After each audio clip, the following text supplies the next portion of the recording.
I'm Emily, a 44-year-old TV broadcaster, and my husband Tom, also 44, runs a photography studio. We began dating in high school, got married at 26, and were each other's first love. It felt like a natural progression for us, and we never considered anyone else. When I was 25, losing my parents in an accident was devastating. Tom, who felt like family, provided unwavering support. After marriage, Tom moved into my parents' house, and I felt the security of both my parents and him.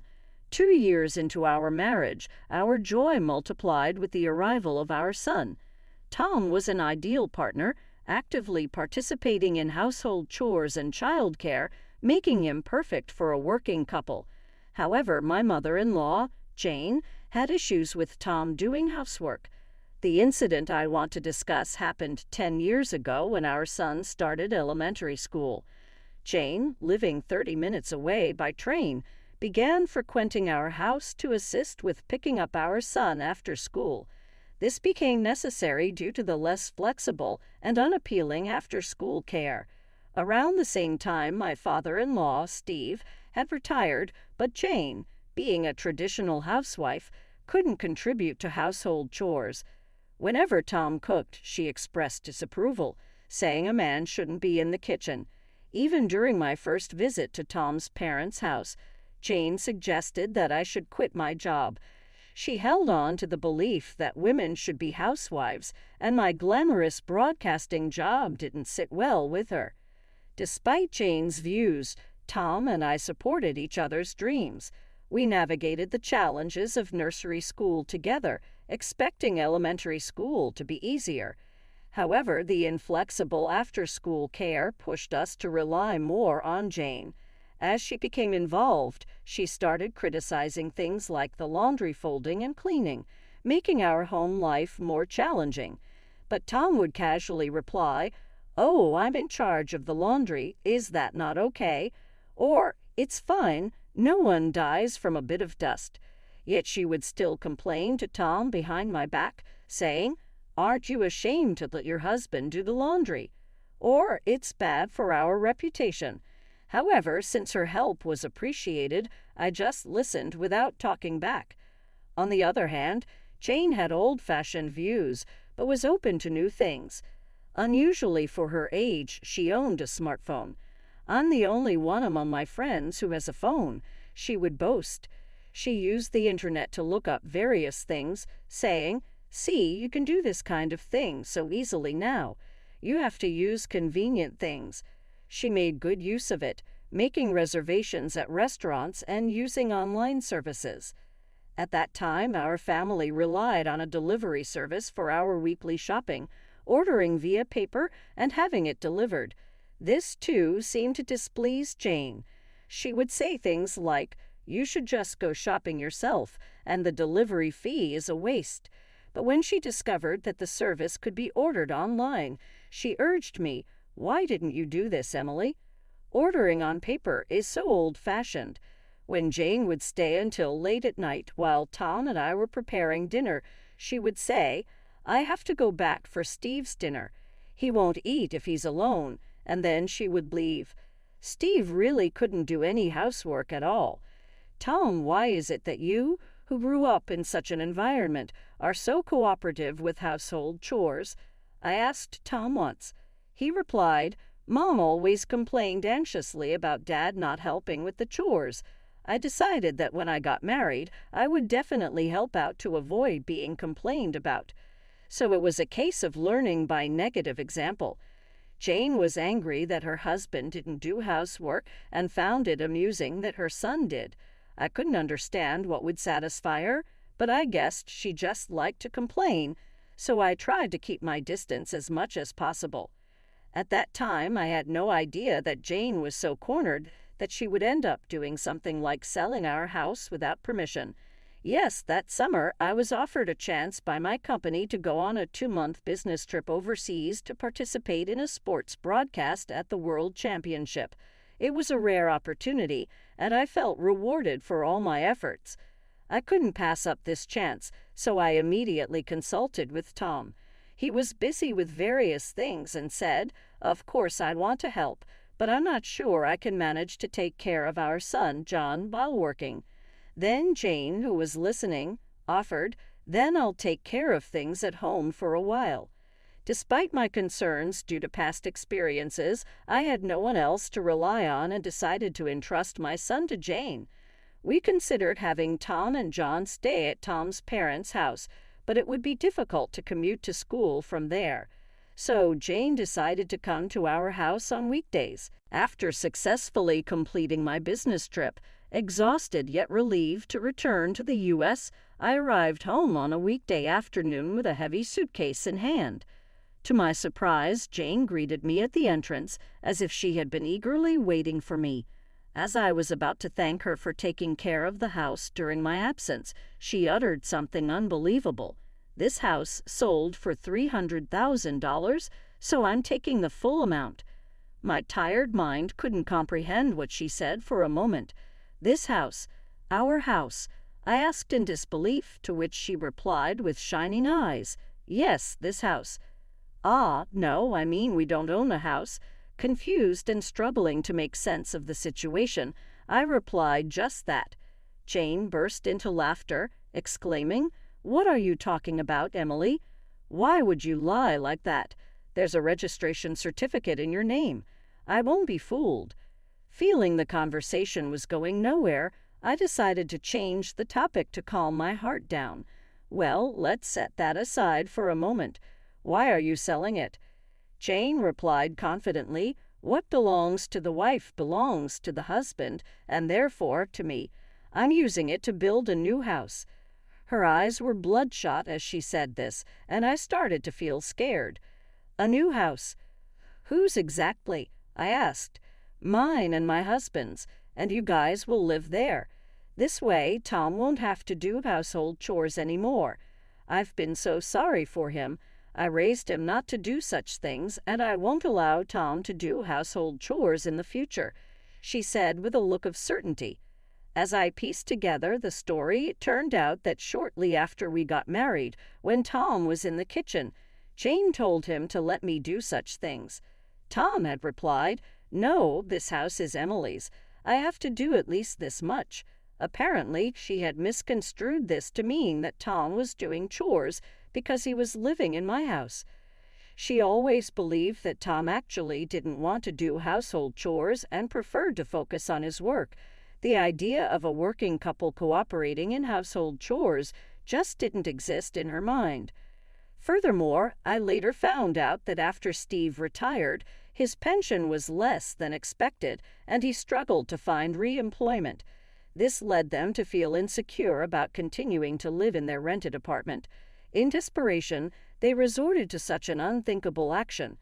"No, this house isn't mine, and Tom thinks it's normal to do housework," I said, but Jane interrupted me, saying, "Lies, all lies. You're just interpreting things to suit yourself." I wanted to say that it was actually her doing, but I first needed to get the facts straight. "Where did you sell it?"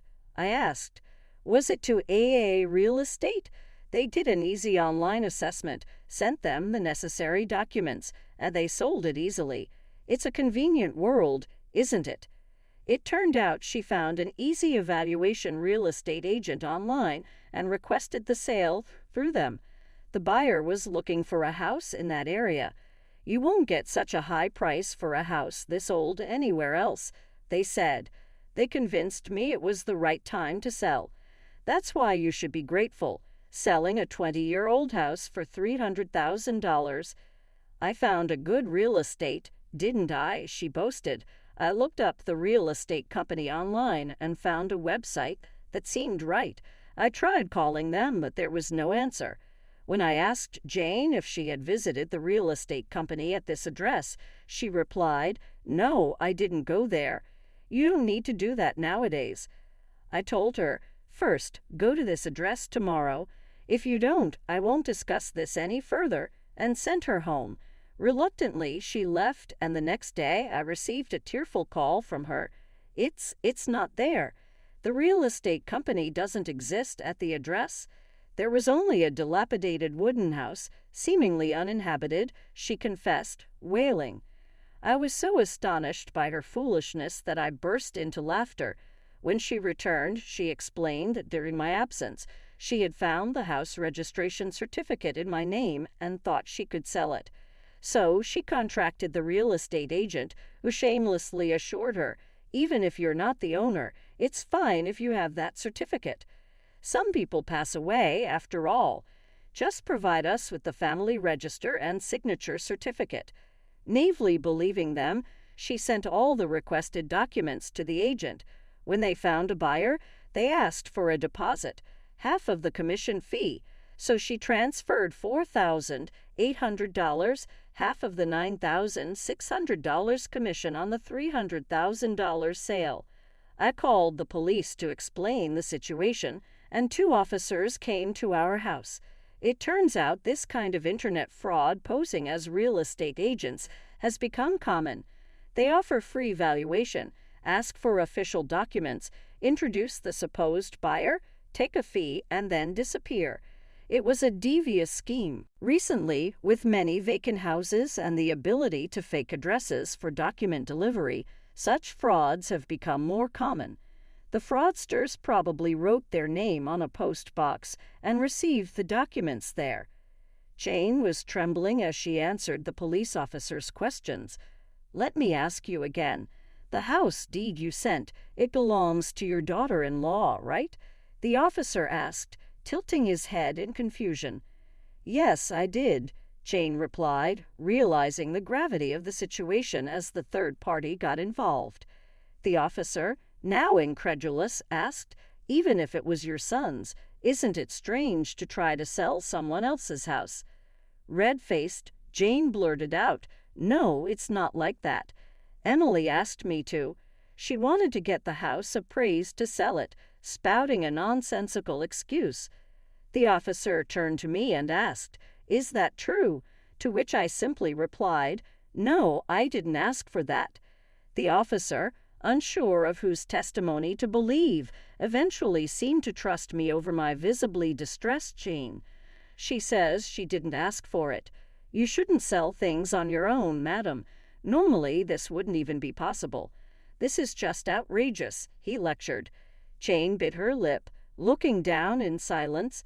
The officer, now convinced of Jane's rash actions, inquired about the deed registration. You sent a copy, right? In a faint voice, Jane replied, no, it was the original. The officer was even more astounded. He shrunk further in dismay. Looking at me, the officer asked, will you file a theft report? I answered, no, that document is invalid now. Actually, this house has already been sold to someone else. When we did so, we could do it with just the registration and identification information. The law had changed, so the deed registration wasn't needed. Indeed, I had received the deed when I inherited the house from my parents, but it was unnecessary when selling the house. So I kept it as a memento. Jane, unaware of this, thought that the deed meant I still owned the house. Normally, real estate agents would request or retrieve a copy of the deed themselves for verification, but fraudsters didn't need such details. After all the embarrassment, she looked at me resentfully and muttered, why didn't you sell the house? It's a curse to sell your parents' home. People in flashy jobs are like this. I met her gaze and said, Tom wanted it. He needed a lump sum. Jane exclaimed, her face turning even bluer with surprise. At that time, Tom wanted to start his dream photography business, but didn't have enough funds. The house was our only significant asset, so we sold it to an acquaintance and rented it back. When I explained everything in one go, Jane's shoulders slumped as she muttered, so Tom's success now is because you sold the house, Emily. Well, I could say that, but I believe that spouses should stick together through thick and thin. We're in this together, I replied. Upon hearing this, Jane suddenly began to cry bitterly. I wanted to work too, she sobbed. My husband can't do anything, even now after his retirement. He does nothing. What has my life been for? Her litany of complaints against Tom continued, leaving the police officer struggling to complete the report. Ultimately, the fraud report was filed, but even after 10 years, the culprits have not been caught. It's unlikely that the money will ever be recovered. Following the incident, Steve became vigilant over Jane's actions and took over all financial control, denying her any access to money. Whenever she needed something, she had to request it from him and would be given cash. "It's so suffocating," Jane complained to Tom, who reminded her that she brought it upon herself. Now, with no disposable income, she works through senior job listings and currently teaches the elderly how to use smartphones. She's well regarded for her ability to empathize with the struggles of older learners. Steve, perhaps due to his pride, found senior jobs unsuitable and quit soon after starting, providing no income. Nowadays, Jane is busier, often leaving him with household duties as she goes out. Interestingly, he's taken an interest in cooking and is getting quite good at it. The roles in Tom's parents' house have reversed, but both seem to have found new fulfillment. As for me, after my overseas business trip, I successfully climbed the career ladder and now anchor the evening news. Tom's photography studio is thriving, and we've managed to save enough to consider buying back and renovating the family home. We are grateful to our acquaintance for allowing us to keep the house despite the outrageous incident. It worked out well for Tom's parents in the end. Our son is turning 17 and approaching adulthood, so I shared the story with him as a cautionary tale about internet fraud. However, to preserve his grandparents' dignity, I've kept the part about them trying to